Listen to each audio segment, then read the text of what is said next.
प्यारे भाई और बहनों, सबको यीशु। जब मैं छोटा लड़का था तब मैं एक नेता के बारे में पढ़ाई की थी। वो 9 साल हमारी लोकसभा के सदस्य थे और 9 साल मुख्यमंत्री भी रहे और अखिल भारतीय कांग्रेस कमेटी के मुखिया भी रहे। ऐसे नेता जब मरे उनके पॉकेट में 100 रुपया था और उनके बैंक बैलेंस 125 रुपया था।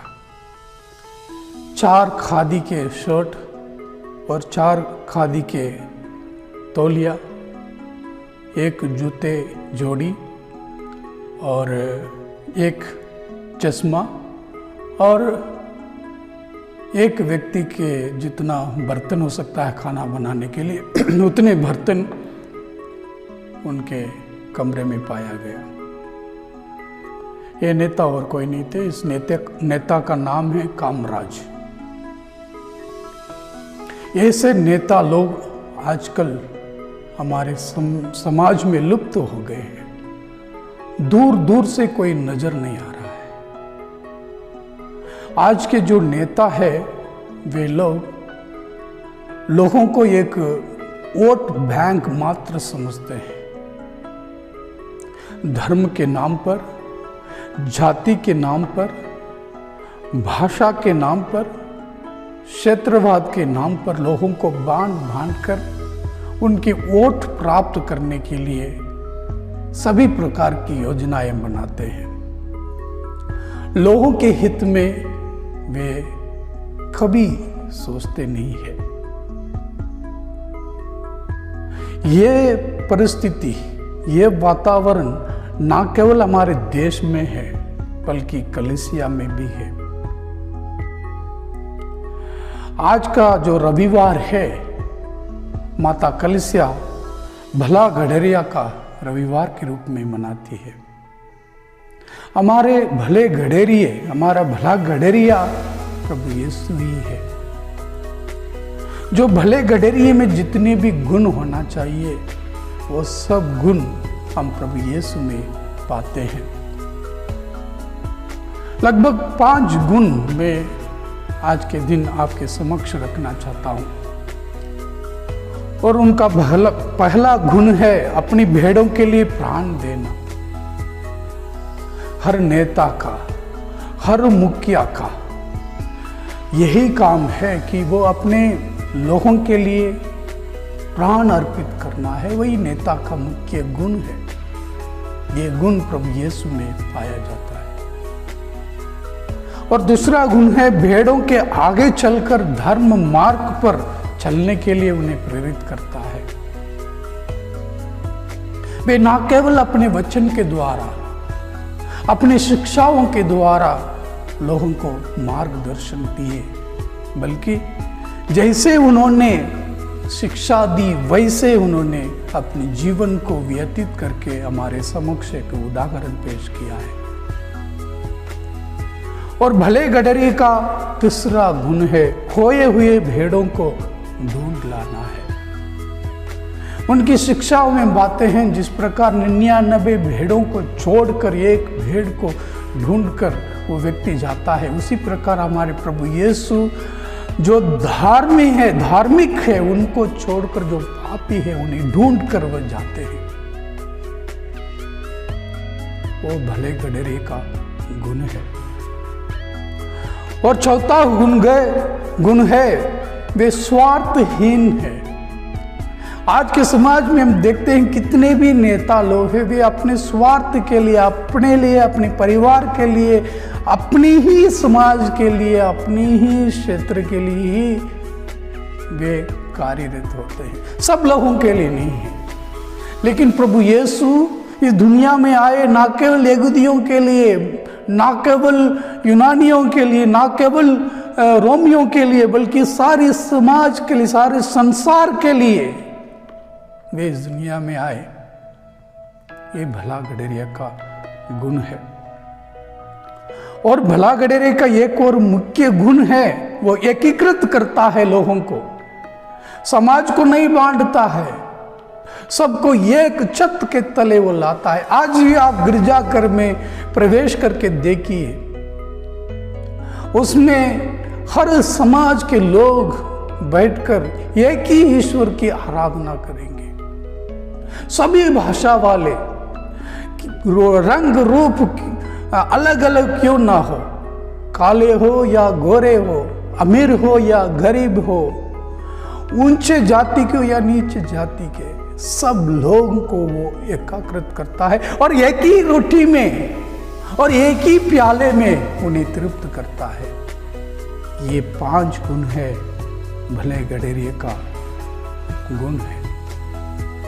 जब हम भले गडेरिये के सामने, भला गडेरिया के बारे में मनन चिंतन करते हैं, हमारा मन सब उठता है हमारे बिशप स्वामी जी, हमारे पुरोहित गण के बारे में ही हम सोचते हैं। द्वितीय महावतिकान सभा ये कहता है कि लोक धर्म में आगे आए, कलीसिया की जिम्मेदारियों को निभाते हुए नेतृत्व गुणों को आगे बढ़ाएं।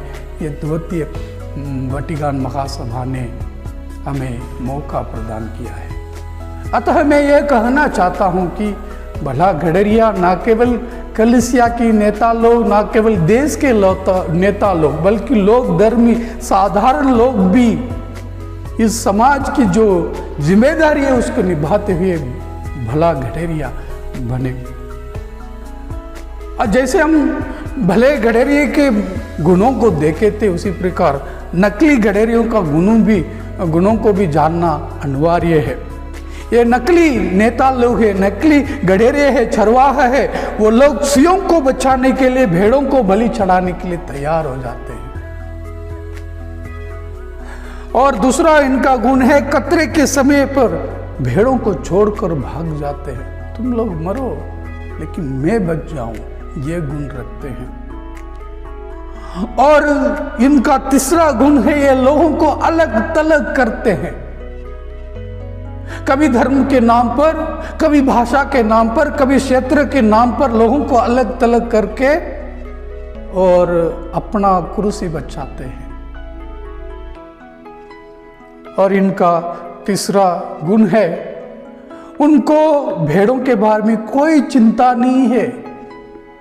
वे खाए हैं नहीं खाए हैं, पिए हैं नहीं पिए हैं, उनके लिए क्या हितकर योजना है वो सब नहीं सोचते। उसमें मुझे कितना कमीशन मिलेगा, मैं कितना कमाऊं, यही नकली गडेरियों का गुण है।